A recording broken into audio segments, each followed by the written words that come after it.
Hello, thank you for tuning in, everyone. So this will be just me testing out my new camera setup. It's super high tech. It's a couple of toilet paper tubes hung from a, what do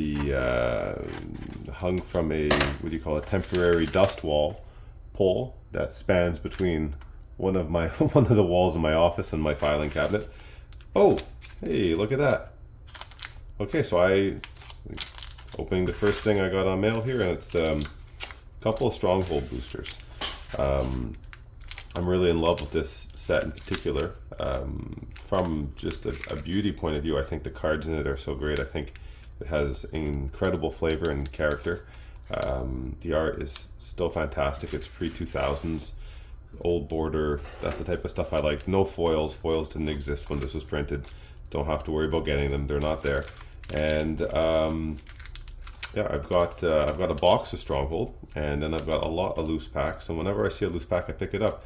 You know, it's got Mox Diamond in it. It's got Sliver Queen in it, and it's got like Dream Halls. I'm trying to think of some other notable cards. I'm sure people who are also into Stronghold, like at the moment I'm at a lapse to think of one, but yeah, like I'm sure that someone could easily think a name of a few other really cool cards that you could get in a Stronghold pack. Here's something else. I don't remember what I'm expecting to get in this one, to be honest. This is from my buddy Rob.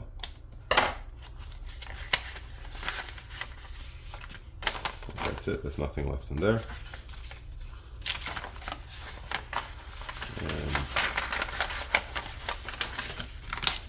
Now here's another thing. Some of the cards I get in plain white envelopes, they're pretty high-end cards. You know, there will be cards that I would say would be over $200 US.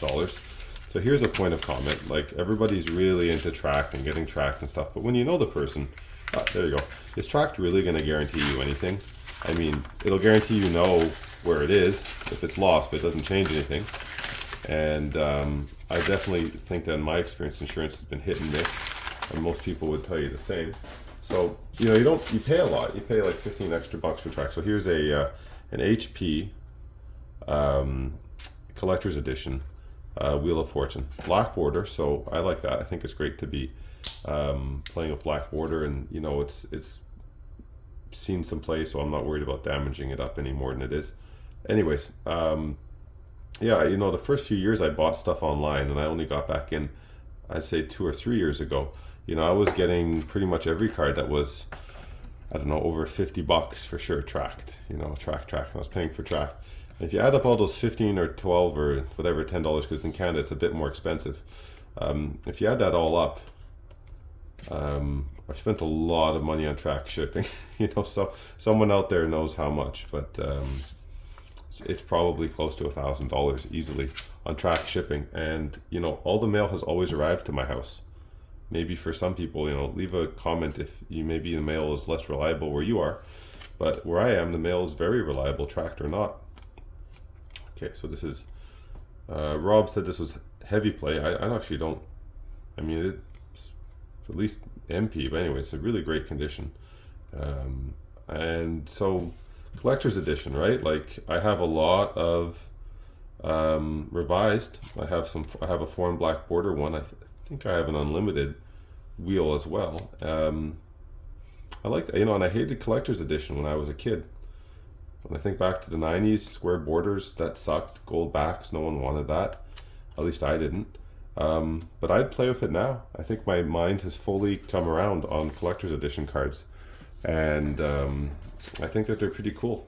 To be honest, you know, they're old. There weren't that many of them. A lot of them have been destroyed to make rebacks, which I think makes them increasingly rare. And yeah, they're proxies, but they're official proxies. And that being said, okay, here, funny enough, we're going on to speaking of proxies, official proxies. Here's another whack of cards that you could only describe as proxies. They're World Championship deck cards, gold border. But you know, you can play with them in your play groups. And these didn't really get much care or love until recently too, just because the price of the original ones from, say, for example, Urza's Destiny for the Metal Worker and Grim Monolith Legacy, you know, until those prices really went up, these weren't, I guess, that interesting or appealing. But now, you know, because Grim Onslaugh's like a $4 card at one time, I think, or maybe $8. I wasn't playing them, but I think that that's what it was. And these are in great condition. So I've got a couple of monoliths, a couple of metal workers. Put that in the. I like to collect them, so put those in my binder. I don't know what I'm going to do with them, but mostly I use them for trade, and I think they have a potential to increase in value. And so I like having a few. They're not too expensive to own right now, and not much to risk. Anyway, on the point of proxies, right? I'm going to talk about it in another video, but a little bit in this one. So there's that. Let's see, do we want to open this one? Yeah, we can open this one too. So, which is the Coast printing the 30th edition proxies. 4 packs. Retail right now, 1,000 American dollars plus tax. What do we got here? Cool. Tolarian. I'm always picking up Tolarian Academies. If it ever becomes unbanned, man, this card's gonna be awesome. I think it's pretty much, this card has nowhere to go but up in terms of value. It's banned. You know, if anything can hurt a card's value, it's not being able to be played anywhere, practically. So if it ever gets unbanned, I mean, it's the best Urza land, arguably, with Gaia's Cradle, you know? And this one here, I wonder if my better camera setup helps. I would say this is like an LP plus type of card. There's a small amount of play wear on it, but it's not like seen a ton of play. This is probably just, you know, fingertips, not being too careful and being in a long box. And to be honest, I've also pulled cards out of packs that have damage almost equivalent to this one, so it could just be something like that. Anyways, going on. So they're printing these proxies, and Facebook is full of people saying this thing or the other about them.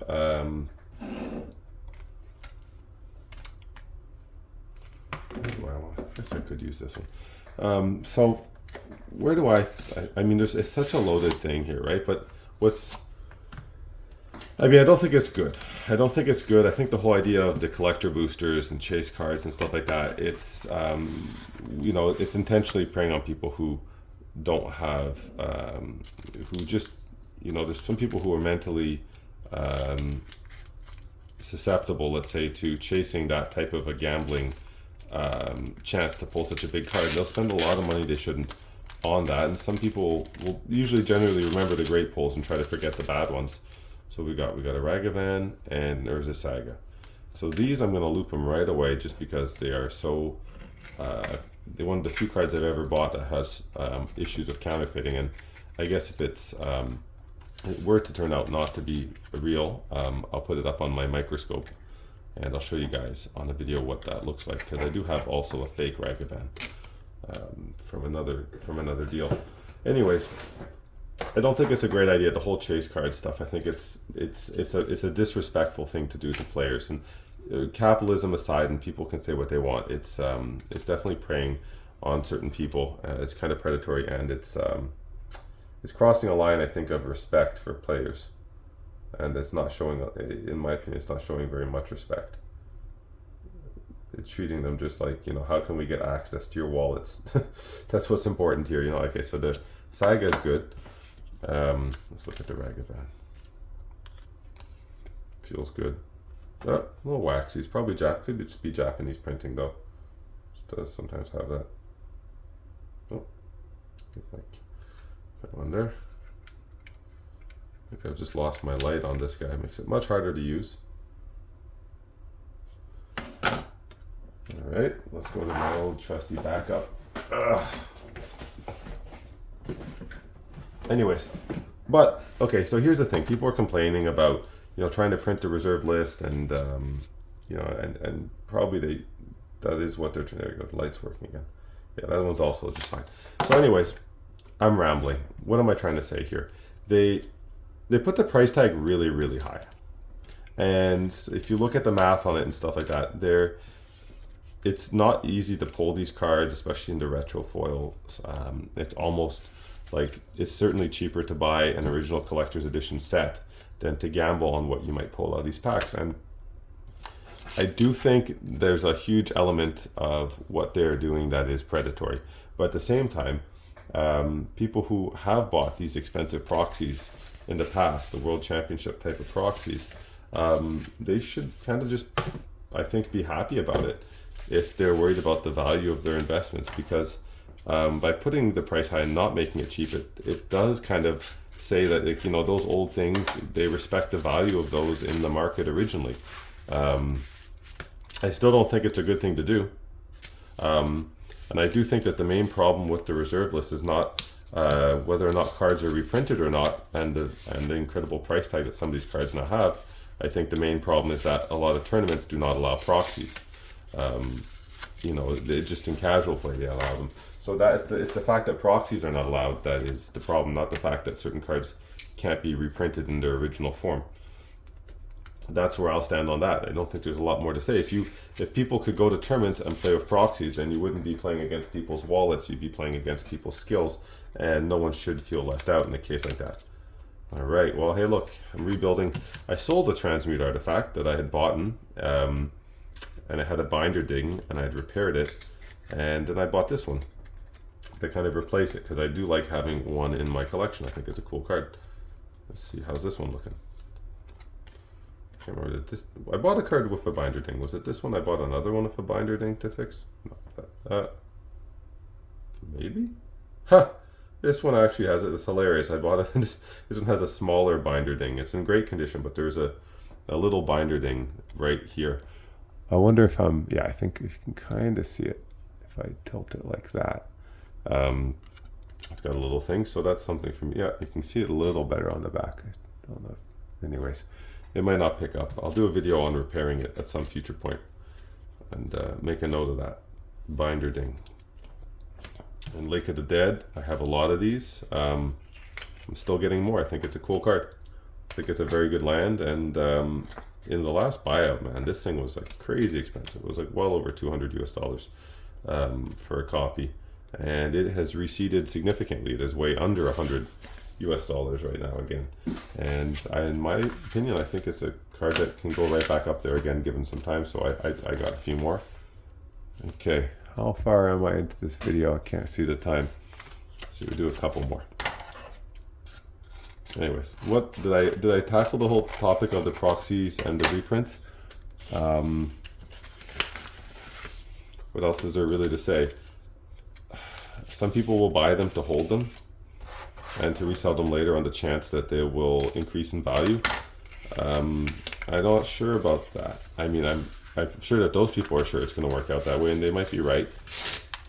It's difficult for me to say, because I don't know who's going to buy them. Who would actually, are there people who would want them over, let's say, here we go, over these guys? Look, let's look at what I got here. I got 2 collector's edition cards.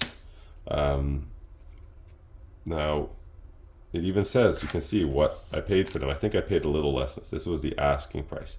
This one's an HP Mox Ruby, and this one's a clean looking clipped Ancestral Recall.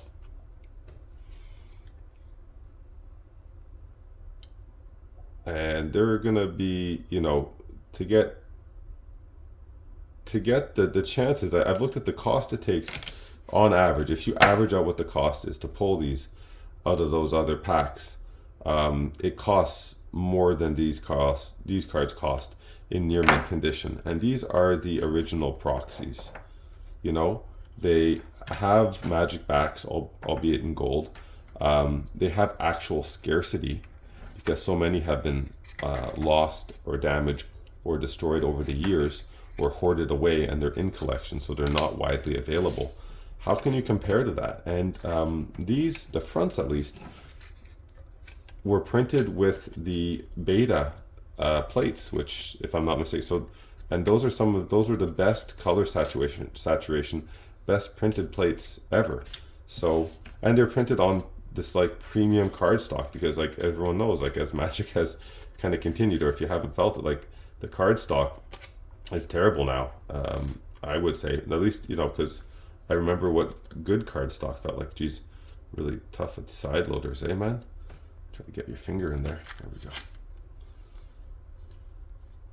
Okay, let's look. See, you know, like these feel good. If you don't look at the gold on the back, honestly, they feel like any other Magic card era. and the printing on them is incredible. Like, this is original. This has the original wording from Beta. No modern text on them explaining the rulings differently. These are iconic. They even smell like old Magic cards. You know, I can't really pass that through the camera, but like the new stuff that you open, it's not going to smell like that. It doesn't feel like that, and the printing is going to be different. So tell me who would want to, that's why I think people will keep those 30th edition things sealed in the hopes that they go up in value initially, which they might very much initially go up because of the artificial scarcity, kind of like those Warhammer decks right now. They are artificially scarce, and so the price is being driven up. And I personally didn't get into that. I do sometimes, but I don't generally feel like just buying stuff and quickly flipping it just because I know it'll go up in value. Sometimes it works out, sometimes it doesn't. But overall, even when I do it, it's not necessarily what I want to do. I rather buy stuff inexpensively and sell it again to someone for a fair price, and I would make my money in the middle. I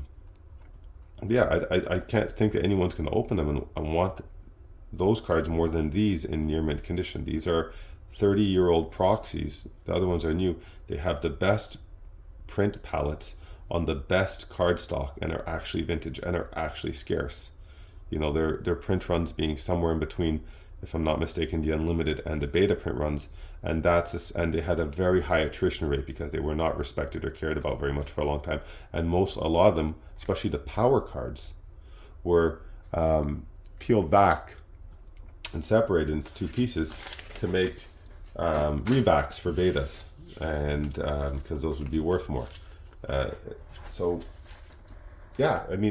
Somebody wants them. I'm sure there's people maybe who want those ones there, but I don't think it's as many as people who are going to try to keep those packs sealed, because once you open it, there's so many other rares that you can get in there. In 4 packs, you're not likely. It's a real gamble, right? Like, you really have to be into gambling to be going after that, trying to get a piece of Power 9. So it's like, anyways. Yeah, I don't know. I'd love to hear comments about who would be the people, the target audience that would be opening them. And yeah, there are going to be some given away for free, to my knowledge, to stores and WPN stores. I think that's cool. And I don't think I even mind the price tag being very high, because there are already proxies. These proxies here exist, and they're very expensive. But they're not that expensive. So, anywho, and it comes back to, do I think proxies probably should be allowed at tournaments? Yeah, I think they should realistically be allowed at a lot of tournaments. And they don't have to be allowed at every tournament. There's not so many absolutes in life. We don't have to make absolutes. There's 3 more Stronghold packs. So I got 2 there, 3 here. Sweet. Really do like the Stronghold.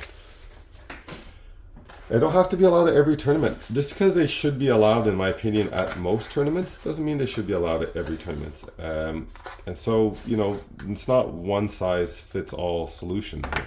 But that's a big problem with I can understand the accessibility is a problem for reserved list stuff. And you know what? When I was a kid, even the stuff because when I stopped playing, the reserved list wasn't really a thing yet.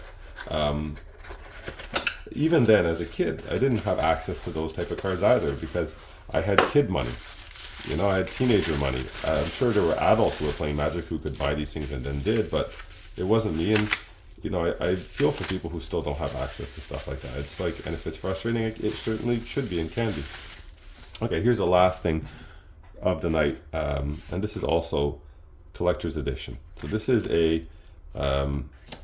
what I would say easily a near mint set of collector's edition lands. It's not my only set. I have a couple of these. I think they're great. I hate it. Why would you take these over revised? It's very simple. I think they look better. In a set of sleeves,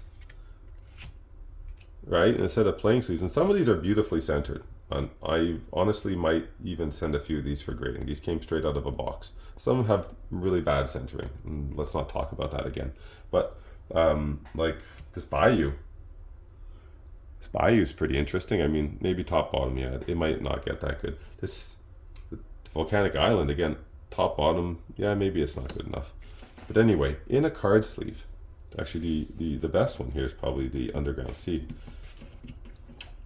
But if you look at these, and aside also they've got the plateau art, the beta plateau art, which is really great. Sorry, the unlimited plateau art. Well, it's also in beta and alpha, but they've got that original art. Like the color saturation. I should take a couple of these out. I have a few others. I'll do a little video, but the color saturation in these, and you know, the Volcanic Island compared to the revised, the faded colors, I think it's better, and I prefer the look of the black border. I think these are. I love the way the text box. I love the color in the text box in these now. I just didn't see that at the time, and I guess this is the poor man's beta. Like you just, I don't think I can't afford these in beta.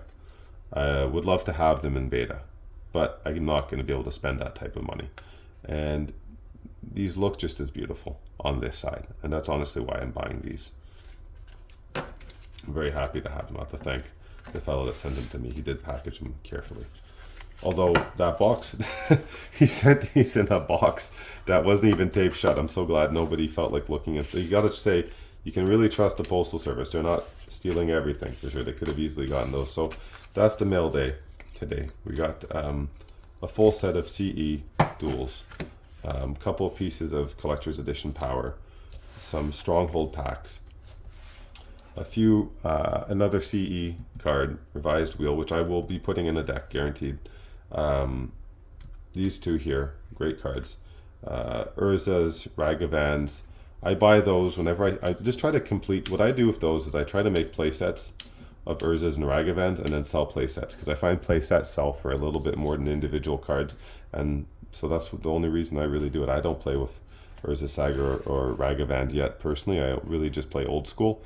You know, not that I mean I would try to get into some new stuff, but all the cards have, honest to God, I'm telling you, maybe someone again in the comments, but all the cards, like Ragavan, all the cards have so many abilities, and the mana cost and the power level to the mana cost don't make sense to me.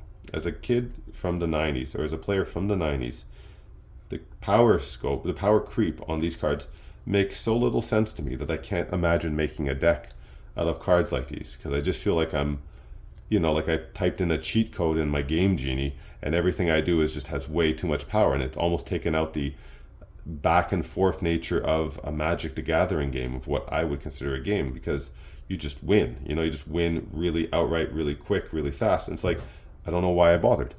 Anyway, that's it. Catch you on the next vid.